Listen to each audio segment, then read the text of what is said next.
The asteroid belt glittered like scattered diamonds against the black void of space. Among the floating rocks, New Busan colony spun slowly, its lights warm against the cold darkness. Inside the station, 3,000 people lived their quiet lives, far from Earth, far from everything they once knew.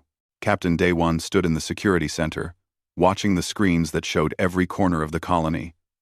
He was a tall man with gray in his hair and old scars on his hands. He had been a soldier once, back when he still lived near Earth. Now he protected miners and their families. It was peaceful work. He liked it that way. Down in the medical bay, Dr. Haewon checked on a child with a broken arm. The girl giggled as Haewon made funny faces to distract her from the pain. Haewon was good at her job, good at making people feel safe.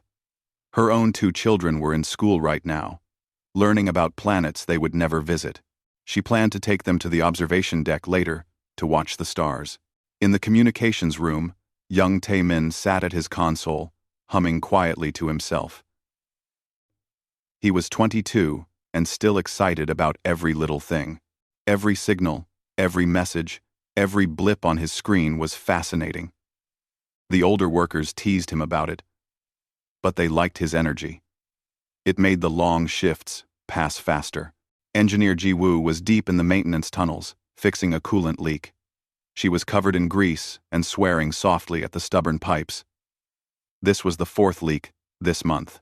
The station was getting old. They needed new parts, but supplies from the nearest trade station took months to arrive. She made a note to tell Director Sang-ho they needed to request replacements soon. Director Sang-ho himself was in his office, reviewing supply manifests and signing off on work schedules. He was a kind man, the type who remembered everyone's birthday and asked about their families. The colonists trusted him. He had brought many of them here years ago, promising them a better life than the crowded stations near Earth. He had kept that promise. Everything was normal. Everything was safe. Then, Taemin's console screamed. The young man jumped in his seat, his coffee spilling across the desk. The screen flashed red. Proximity alerts. Something big was coming. Something very big. Captain. Taemin's voice cracked as he shouted into his comm. We have a contact. Unknown vessel. It's huge. It's right on top of us. Daewon ran to the security center's main screen. His blood went cold. The ship that appeared on the scanner was 5 times the size of their entire colony. It was dark, covered in strange markings, clearly alien. And it was not stopping. Sound the alarm, Daewon said quietly. Get everyone to the shelters. The sirens wailed. People stopped what they were doing. Parents grabbed children. Workers dropped their tools. Everyone had practiced this drill 100 times. They never thought they would need it for real. Haewon heard the alarm in the medical bay. She looked at the little girl with the broken arm. It's okay, she lied. Just a drill. Let's go find your mother. Ji-woo climbed out of the maintenance tunnel and ran toward the residential section. Her mind raced. If this was raiders, they would target the main power core. She had to protect it. She had to at least try. The alien ship did not send a greeting. It did not ask permission. It simply attacked. Blue light erupted from its weapons, washing over the colony's shields. The shields lasted 3 seconds. Then, they died. The colony shook. The lights flickered. Children screamed. Daewon grabbed his weapon and ran toward the docking bay. Behind him, his security team followed. They were 12 people with small arms against an alien warship. They knew the odds. They went anyway. The aliens cut through the hull like it was paper. Their boarding pods punched into the colony, and when they opened, creatures stepped out that haunted nightmares. They were tall and thin, with too many joints in their arms and legs. Their faces were hidden behind smooth masks. They moved with horrible grace. Like spiders. Like hunters. They carried weapons that hummed with power. They pointed at colonists and fired. Blue energy wrapped around people, and they fell, screaming. The aliens did not kill. They captured. Day One fired his rifle at the nearest alien. The bullet hit its armor and bounced off. The alien turned to look at him, tilted its head like he was a curious insect, and then fired back.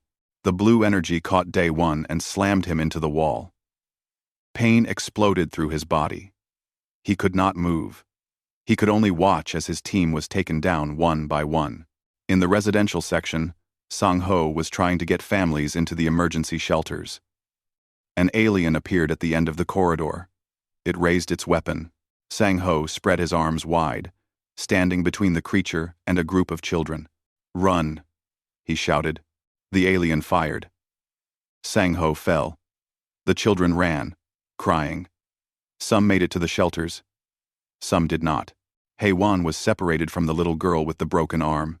She saw the child taken by the aliens, saw her carried away screaming for her mother. Hae-won tried to run after her, but more aliens appeared. They grabbed her. She fought. She screamed. They did not care. Ji-woo made it to the power core. She tried to initiate an overload, tried to blow the reactor and take the alien ship with it. But before she could enter the final code, something stung her neck. She felt cold metal pushed into her spine. Then her body was not her own anymore. Her hands moved, but she did not tell them to move. The neural compliance chip had taken control. In the communications room, Taemin was frozen with fear. The aliens had not reached him yet. His console still worked. His hands shook as he typed. He could send a message to the nearby trade station. They might come. In a few weeks. Maybe. Thanks for watching. And denying. Or he could try something else. In the old databases, there was a frequency. An ancient one. Earth Defense Command. Nobody had used it in 200 years. Earth had gone quiet. Earth had stopped answering. Everyone said Earth did not care about the colonies anymore. But Taemin had nowhere else to turn. He typed the coordinates. He typed the casualty estimates. He typed one word. Slavers. He pressed send just as the door exploded inward. Aliens poured into the room. Taemin closed his eyes and prayed that someone, somewhere, would hear. The message shot across space at the speed of light, racing toward a blue planet far away, toward the world where humanity was born, toward Earth. On the colony, the aliens finished their work. They gathered the colonists like cargo.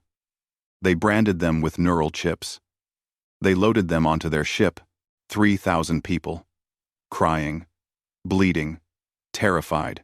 The alien commander looked at the colony and laughed. These humans were soft, weak, easy prey. No one would come for them. No one ever came. The alien ship left, carrying its prizes toward the slave markets. Behind it, New Busan drifted empty and dark, its corridors stained with blood, its lights flickering and dying. But in the cold void of space, a message traveled onward, reaching across impossible distances, calling out to the one place that might still care, calling home. The message arrived at Earth Defense Command on a Tuesday morning. The officer monitoring the ancient frequencies almost missed it. The channel had been silent for so long that most people forgot it existed, but there it was, a weak signal from the outer reaches, using codes that were 2 centuries old. The officer opened the file. Her face went pale. She reached for the emergency line. Raided. She reached for the emergency line. Within an hour, the message was on Admiral Woo Jin's desk. The admiral was a man in his 60s with iron-gray hair and eyes that had seen too many wars. He had been born when Earth still reached for the stars, with hope. He had lived through the years when that hope turned to ash, when humanity's expansion became a nightmare of conflict and bloodshed. He had voted for the isolation. He had believed it was right to turn inward, to let the colonies fend for themselves while Earth healed. Now he read the message 3 times. Each time, his jaw grew tighter. Coordinates. Casualty count. The word, slavers, and the signature, New Busan Colony. Get me the council, he said quietly. All of them. Now. The Unified Defense Council met in a chamber deep beneath the Pacific, 17 men and women who commanded Earth's sleeping military. They had not gathered like this in 50 years. Admiral Wu Jin stood before them and played the message. The room fell silent. We left them, someone said finally. We told the colonies they were on their own. They're human, another voice countered. They're us. We can't police the entire galaxy. That's why we stopped trying. This isn't about policing. It's about slavery. The debate went on for hours. Some argued for caution. Some worried about opening old wounds. Some said Earth had no responsibility to people who left generations ago. Admiral Wu Jin listened to it all. Then he stood. I was there, he said quietly. I was there when we made the decision to isolate. I voted for it. I believed we needed to stop fighting everyone else's wars. I still believe that. He paused. But this is different. These aren't people asking us to fight their political battles. These are human beings, enslaved, crying out for help. If we ignore this, we are not the better version of humanity we tried to become. We are cowards. The vote was taken. It was unanimous. Earth would respond. Admiral Wu Jin immediately began pulling together a task force. Ships that had been in mothballs for decades were awakened. Crews were assembled. Weapons systems were tested. But the real weapon was Captain Yuna and her team. Captain Yuna was a small woman with a quiet voice and a reputation that made veteran soldiers nervous. She commanded Reaper Squadron, Earth's premier special operations unit, 50 men and women who could do things that seemed impossible. They were the shadows that moved in the dark. They were the ones you sent when you needed a miracle. Yuna stood in the briefing room with her key officers. Lieutenant Hyun Soo, her tactical genius, who could hack any system and predict enemy movements with eerie accuracy. Specialist Eun-ji, a medic who could keep someone alive through anything and fight like a demon when needed. Sergeant Jae-sung, a massive man who carried weapons that most people could not lift and had a strange gentleness when dealing with civilians. Admiral Wu Jin laid out the situation. The colony, the slavers, the mission. We want them back, the Admiral said. All of them. Alive. And we want the people who did this to understand what happens when you touch our people. Yuna nodded slowly. Rules of engagement? Recover our people. Eliminate the threat. No negotiations. Understood. The fleet assembled faster than anyone thought possible. 12 warships, each one a masterpiece of technology that Earth had kept hidden from the galaxy. They were not designed to explore or trade. They were designed for one purpose only: to win wars. The ships entered Quantum Fold, a technology that most alien species considered theoretical. The journey would take 3 weeks. For any other civilization, it would have taken months. As the fleet traveled, Admiral Wu Jin studied everything they knew about the Velkathir Consortium. The slavers had operated for centuries, preying on weak colonies and isolated settlements. They were protected by the Consortium Council, the loose government that oversaw most of the galaxy.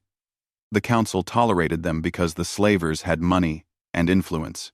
That was about to change. On the alien ship carrying the colonists, Day One slowly regained consciousness.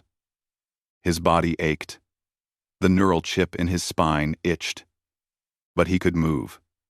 Barely. He looked around. He was in a massive cargo hold. Hundreds of colonists were packed together, sitting on the cold floor, many crying, many injured. He saw Hae-won in the corner, tending to wounded people with no supplies. He saw Ji-woo sitting motionless, her eyes empty from the neural chip. He saw Tae-min curled into a ball, shaking. Dae-won forced himself to stand. His legs almost gave out. But he stood. "Listen to me," he said. People looked up. Some recognized him. Their security captain, their protector, the man who had failed to save them. "I know you're scared," Dae-won said. "I know it looks hopeless. But we're not dead.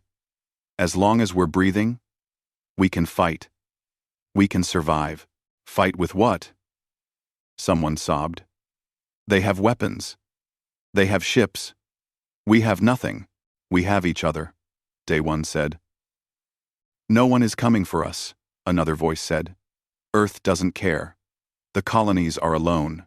Taemin looked up. His eyes were red from crying, but something sparked in them. I sent a message, he said quietly. To Earth. The hold went silent. They won't answer, someone said. Earth went dark 200 years ago. Maybe, Taemin said. But I had to try. We had to try. Hae-won stood up and walked over to Day One. She had blood on her hands. Not her own. I've counted 30 dead, she said quietly. Maybe more. And they separated children from parents. I can hear them crying somewhere else on this ship. Daewon's hands clenched into fists. We'll get them back. How? He did not have an answer, so he just repeated it. We'll get them back. The alien ship arrived at a massive space station 3 days later. The colonists were dragged out of the cargo hold and into a huge marketplace. It was like nothing they had imagined. Thousands of beings, from dozens of species, all in cages, all for sale. The colonists were lined up, inspected like livestock, and processed with cold efficiency. Day One watched alien buyers examine his people. He saw children clinging to parents as aliens tried to separate them. He saw Hae-won fighting to stay with her kids until she was struck down. He saw everything and could do nothing. Ji-woo stood motionless, her neural chip keeping her docile. But somewhere deep inside, behind the machine control, she was screaming. The aliens who ran the market laughed and joked as they worked. To them, this was just business. They had done it 1,000 times before. Humans were just another product to move. In the dark between the stars, the Earth fleet traveled onward. Admiral Woo Jin stood on the bridge of his flagship, watching the countdown timer. 18 days until they reached Velkathir space. He thought about the colonists. He wondered if they were still alive. They will know, he said quietly to himself. They will all know what happens when you take our people. Captain Yuna stood in the ship's armory, checking her weapons. Her team moved around her, preparing in silence. They did not need to speak. They had trained together for years. They knew the plan. Get in, find the humans, get out. And if anyone tried to stop them, make them regret it. The fleet pushed through Quantum Fold, racing toward a reckoning that the galaxy would never forget. The Earth fleet dropped out of Quantum Fold at the edge of Velkathir space without warning. One moment the void was empty. The next, 12 massive warships hung in the darkness like sleeping giants awakened. On the nearest monitoring station, a Velkathir sensor operator stared at his screen in confusion. Ships did not just appear. There were protocols, clearances, approach vectors. These vessels had followed none of them. Get me a scan, the shift commander ordered. Who are they? The scan results came back. The commander's skin turned pale. They're from Earth, the operator whispered. The command center fell silent. Earth. The myth. The cautionary tale. The death world whose inhabitants had supposedly torn each other apart in endless wars before finally going silent. That's impossible, the commander said. Earth hasn't sent ships beyond their system in 200 years. They're here now, the operator said. And they're broadcasting. The message went out on all frequencies, in all languages. Admiral Woo Jin's voice was calm and cold. We are the Unified Earth Defense Force. You have taken our people from the colony New Busan. You will return them within 12 hours. This is your only warning. The Velkathir commander laughed nervously. Earth thinks they can make demands? In our space? Contact the defense fleet. Tell them we have trespassers who need to learn manners. The message was sent to Velkathir Military Command. They responded exactly as expected. They sent their defense fleet. 200 ships, the pride of their military, more than enough to handle 12 unknown vessels. The Velkathir admiral in charge of the defense fleet was a decorated officer named Craven. He had fought in border skirmishes, crushed pirate raids, and intimidated countless rivals. He was not worried about Earth ships. He was excited. This would be good practice for his crews. Surround them, Craven ordered. Show them our strength. When they see our numbers, they'll turn and run, like all the other primitives. The defense fleet moved into formation around the Earth vessels. They were careful, following doctrine, displaying power without immediate aggression. It was a standard intimidation tactic that had worked for centuries. Admiral Wu Jin watched the alien ships position themselves. Lieutenant Hyun Soo stood beside him, analyzing their movements on the tactical display. They're using a containment formation, Hyun Soo said. Classic encirclement. They want to look impressive. Are they a threat? The admiral asked. Hyun Soo studied the data. Their weapons are plasma-based. Shields are electromagnetic. Technology level is approximately 2 centuries behind ours. Individual ships are no match for ours. Even in those numbers, they present minimal risk. Then let's send a message. The admiral opened a channel to Craven's flagship. You have positioned your ships as if for battle. We came for our people, not for war. Stand down or be removed. Craven's mandibles clicked in amusement. You are outnumbered 15-1. You will surrender your ships and submit to consortium authority, or you will be destroyed. So be it, Wu Jin said quietly. He closed the channel and looked at his weapons officer. Fire. What happened next would be studied by military historians for generations. The Earth ships did not fire plasma or lasers or missiles.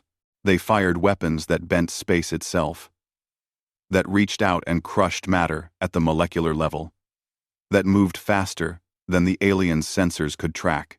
In the first 3 seconds, 30 Velkathir ships simply stopped existing. They did not explode. They did not break apart. They were there. And then, they were gone. Craven stared at his screen in horror. What was that? What did they do? His tactical officer could not answer. The data made no sense. The weapons should not be possible. All ships, evasive maneuvers, return fire. The Velkathir fleet scattered and opened fire. Hundreds of plasma bolts streaked toward the Earth ships. They hit the shields and dissipated harmlessly, like rain on stone. The Earth vessels moved. They were massive, but they moved like fighters, spinning and diving with impossible grace. Their weapons fired again. And again. Each shot erased another Velkathir vessel from existence. Craven tried to retreat. He tried to call for reinforcements.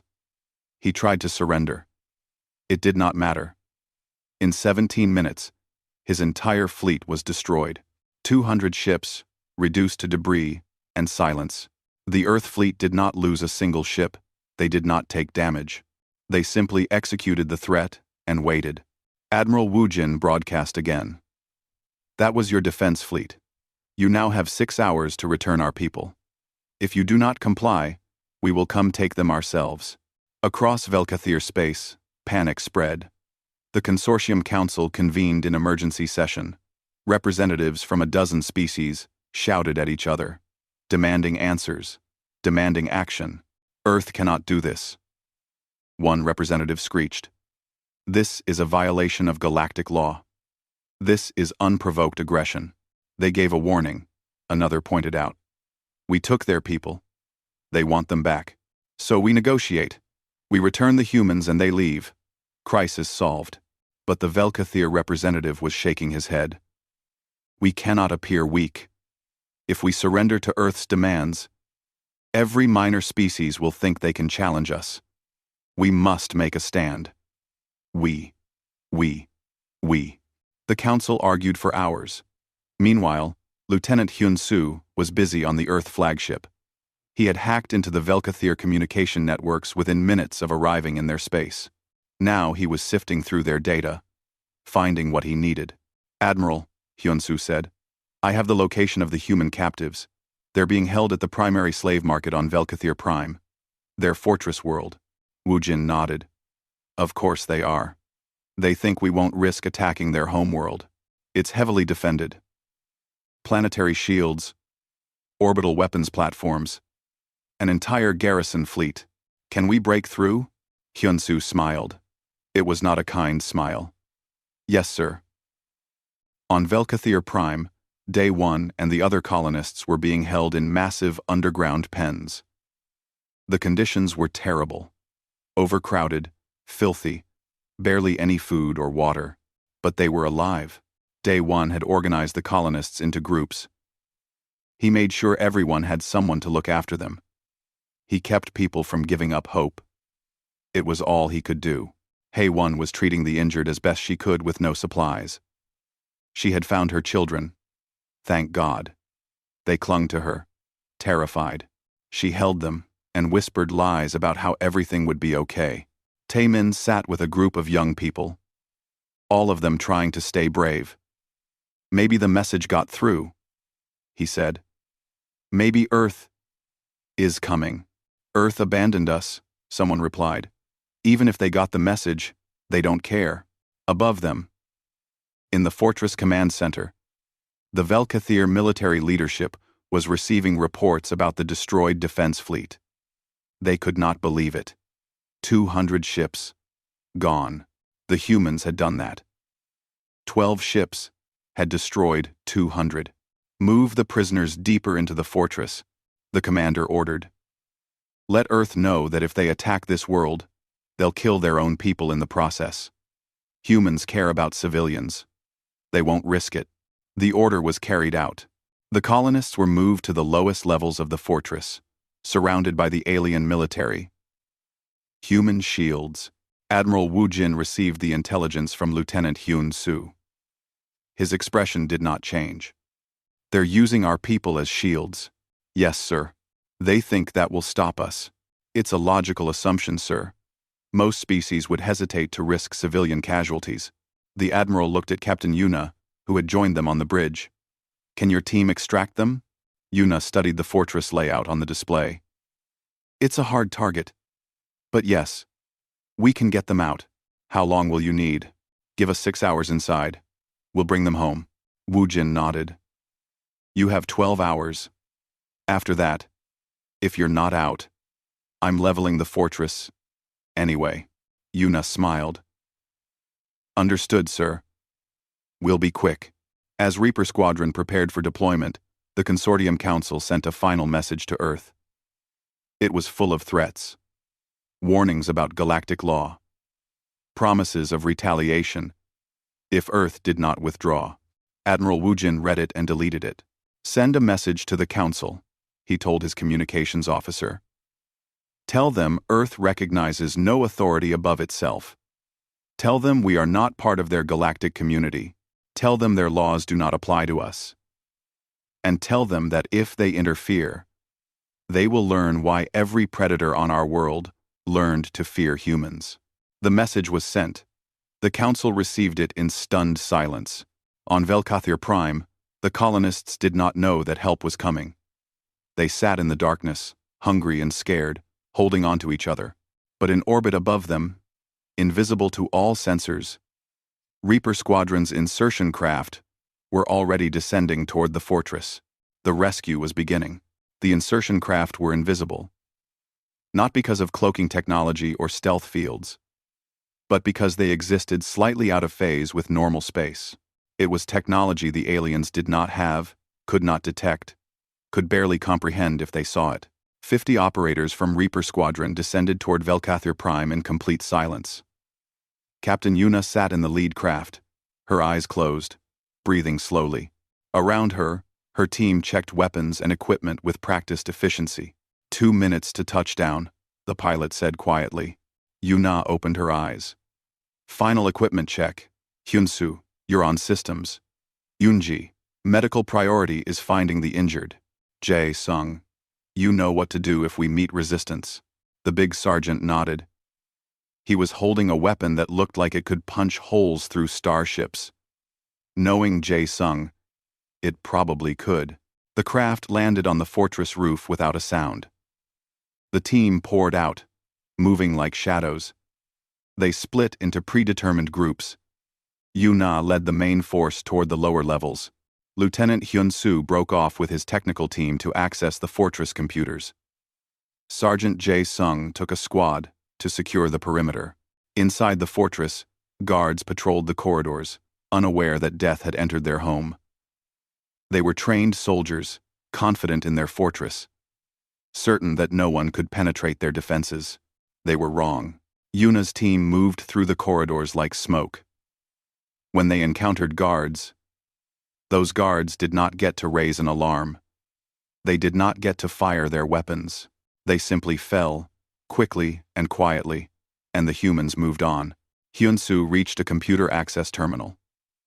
His fingers flew across the interface, translating alien code in real time, bypassing security systems that had taken the Velkathir decades to design. It took him 4 minutes. "I'm in," he said through the comm. "I have a full layout. The humans are being held in Sublevel 5, Sector 7. I'm also seeing, Captain, there are thousands of prisoners here. Not just our people. Multiple species. This is a major hub for their operation." Yuna paused. The mission was to extract the humans. That was the objective. That was all they were authorized to do. But she thought about the colonists she had seen in the initial briefings. She thought about children taken from their parents. She thought about what it meant to leave thousands of innocents to slavery because they were not human. "Change of plans," she said. "We're freeing everyone." "Captain?" Hyun-soo's voice was uncertain. "That's not the mission. It is now. Get me access to all the holding cells." "Jae-sung, how's our perimeter?" The big sergeant's voice rumbled through the comm. "Secure for now. But if you're planning what I think you're planning, it won't stay that way. ATC and INSER for. I know. Hold as long as you can. Yoonji, prepare to receive mass casualties. We're about to have a lot of freed prisoners who need medical attention." In the lowest levels of the fortress, Dae-won heard something. A soft sound, like a door opening when it should not. He tensed. More guards coming to move them again? More buyers coming to inspect the merchandise? Then he saw her. A small woman in black armor, moving through the shadows. Behind her, more soldiers. They carried weapons that looked like they were made from starlight and nightmares. The woman looked at the colonists. Her eyes scanned the crowd, and when she spoke, her voice was quiet but clear. "We're from Earth," she said. "We're here to take you home." For a moment, nobody moved. Nobody breathed. It was impossible. Earth did not come. Earth did not care. Then Taemin let out a sob and stumbled forward. "You came. You actually came." Yuna smiled. It was a tired smile, but genuine. "Of course we came. You're ours." Dae-won forced himself to stand. His legs shook. "Captain Dae-won. New Busan Security. How many of you are there?" 50. "And how many guards in this fortress?" "About 3,000. Dae-won stared. "You're outnumbered 60 to 1. Yuna shrugged. "We faced worse. Now, I need your help." "Are there other prisoners here? Non-humans?" "Thousands," Hae-won said, standing up with her children clinging to her. "Multiple species. Some have been here for years. Then we're taking them too. Can you help organize them? We need to move fast." Dae-won nodded. Despite everything, despite the pain and fear, he was a soldier again. He had a mission. "Tell us what to do." Hyun-soo's voice came through Yuna's comm. "Captain, I've unlocked all the cell doors, but the fortress AI has detected the breach. Alarms in 30 seconds. Then we move now. Everyone out. Follow the humans in black armor. They'll lead you to safety." The cell doors opened across the entire facility. Thousands of prisoners, weak and scared, looked up to see armed humans gesturing for them to move. Some hesitated. Some were too weak to walk, but Specialist Unji and her medical team were already moving through them, identifying the worst cases, administering quick treatments.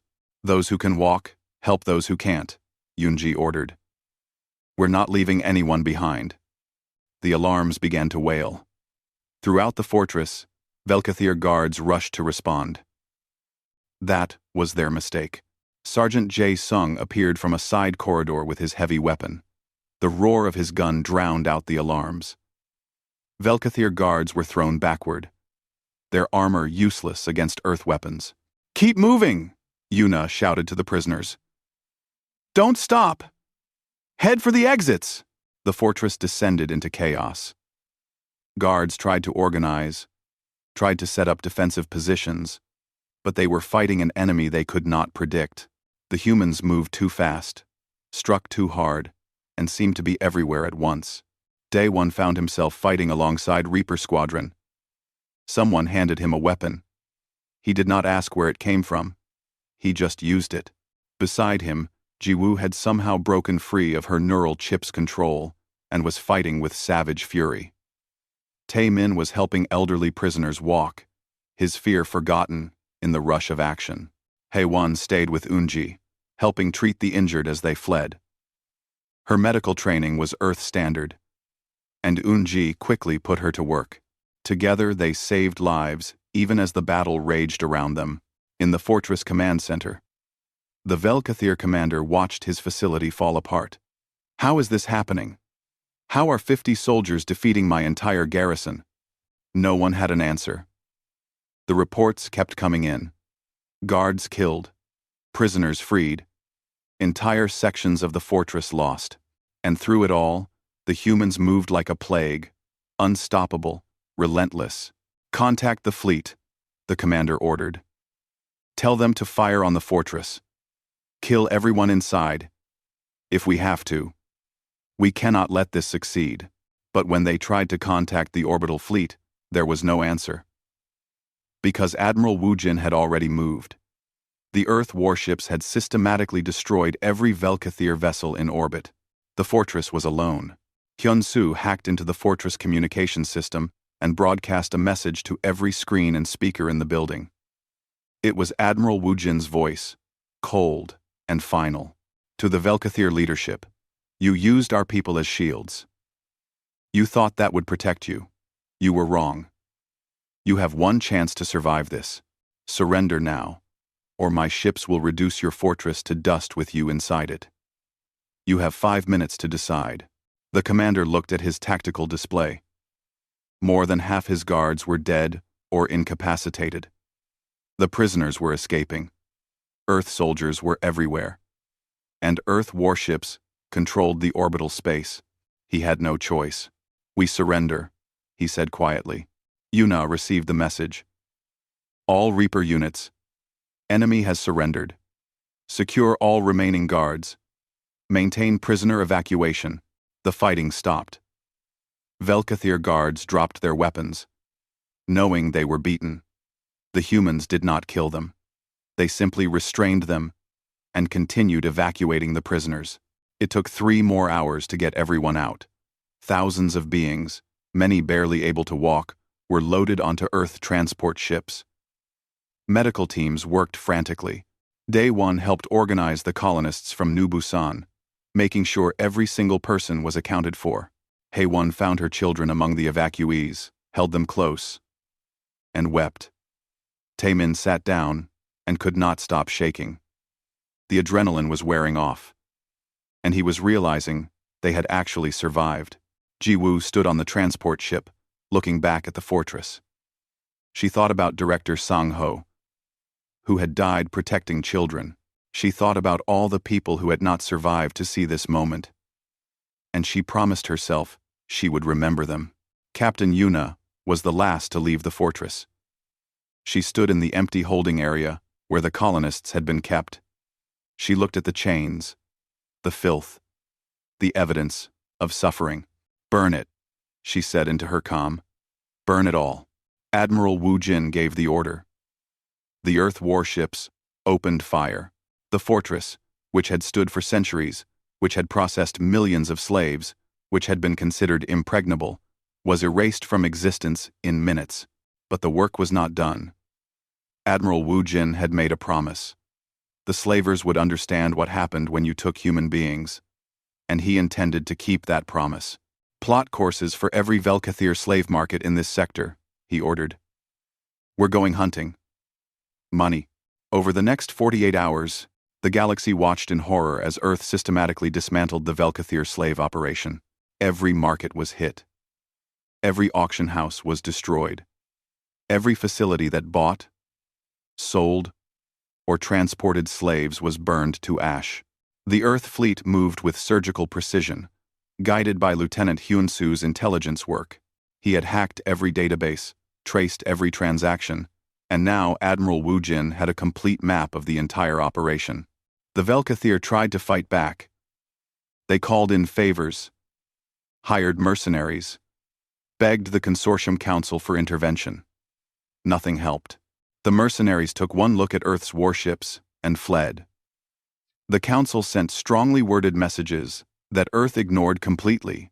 On the fourth day, the Velkathir leadership gathered on their homeworld for one final stand. Their remaining fleet, their planetary defenses, everything they had left was concentrated around their home planet. Admiral Wu Jin broadcast to them directly. You have a choice. Surrender yourselves for trial, or die with your world. You have 1 hour. The Velkathir leader, a cruel creature who had grown wealthy on suffering, refused. He believed his defenses would hold. He believed Earth would not dare destroy an entire planet. He was half right. Earth would not destroy the planet. But everything on its surface was fair game. The battle lasted 20 minutes. The Velkathir defenses were formidable, built over centuries, designed to withstand any assault. They lasted 20 minutes against Earth's weapons. When it was over, the Velkathir military was broken. Their leadership was dead, and their empire was finished. But Admiral Wu Jin had made a promise about judgment. So, the surviving Velkathir officials were not simply executed. They were gathered and put on trial. Not an Earth trial. A trial conducted by the freed slaves themselves. Lieutenant Hyunsu organized it. A tribunal of representatives from every species that had suffered under the Velkathir. They heard testimony from victims. They examined evidence. They deliberated. And then, they passed judgment. The galaxy watched as those who had profited from slavery were held accountable by those they had enslaved. Some were executed. Some were sentenced to hard labor. All had their wealth stripped and distributed to their victims. The Consortium Council protested. They called it barbarism. They said Earth had no right to dispense justice in sovereign space. Admiral Wu Jin's response became famous across the galaxy. He stood before the Council's broadcast and said simply, "Call it what you like. We call it justice. And if you ever take our people again, we will return. Every time. Without fail. Without mercy." The colonists from New Busan were finally going home. Their colony had been repaired by Earth engineers while they were gone. New defenses had been installed. A permanent garrison was being established. Daewon stood on the observation deck of the transport ship, watching New Busan grow larger in the window. He had been promoted to System Defense Commander. He now commanded not just colony security but an entire fleet of Earth vessels assigned to protect the sector. "Strange how things change," Jiwoo said, standing beside him. She had been elected as the new civilian director. The colonists trusted her. They had seen her fight for them. "Are you ready for this?" Daewon asked. "Being responsible for rebuilding?" Jiwoo smiled. "Are you ready to command a fleet?"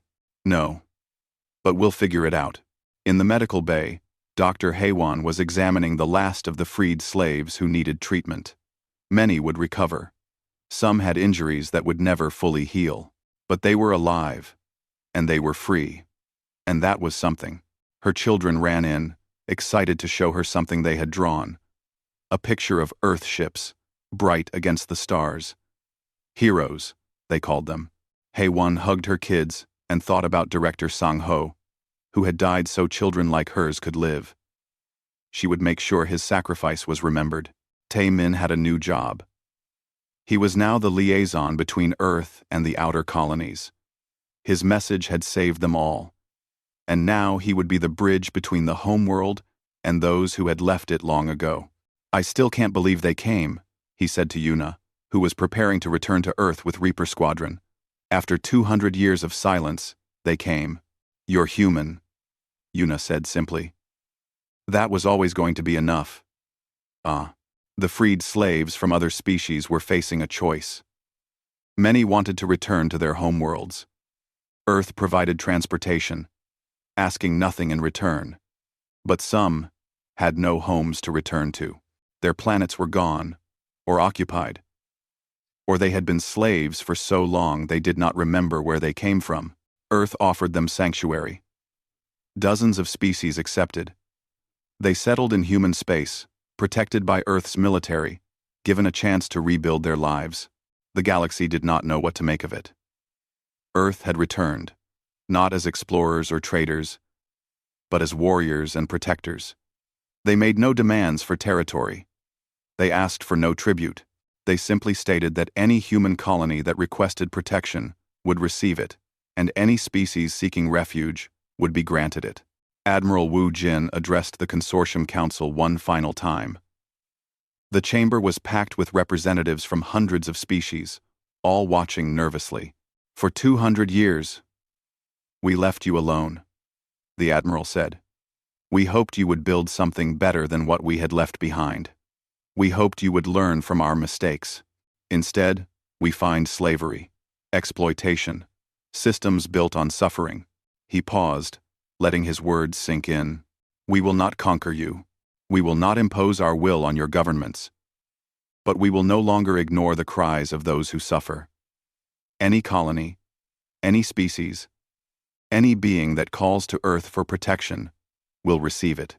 And anyone who preys on the weak will answer to us." "You cannot police the entire galaxy," one representative objected.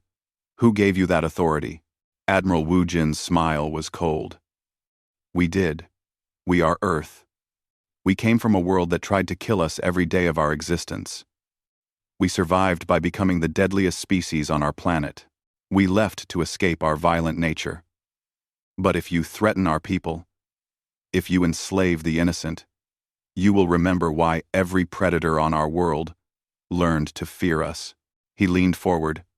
"We are the Deathworlders, and we have awakened." The council had no response. What could they say? Earth had demonstrated its power. It had shown it would act without hesitation when its values were threatened. The age of ignoring atrocities because they were politically convenient was over. Captain Yuna returned to Earth a hero, but she did not feel like one. She had seen too much. The slave markets, the suffering, the casual cruelty. She requested a transfer from active combat operations. Instead, she took a position, training the next generation of special operators.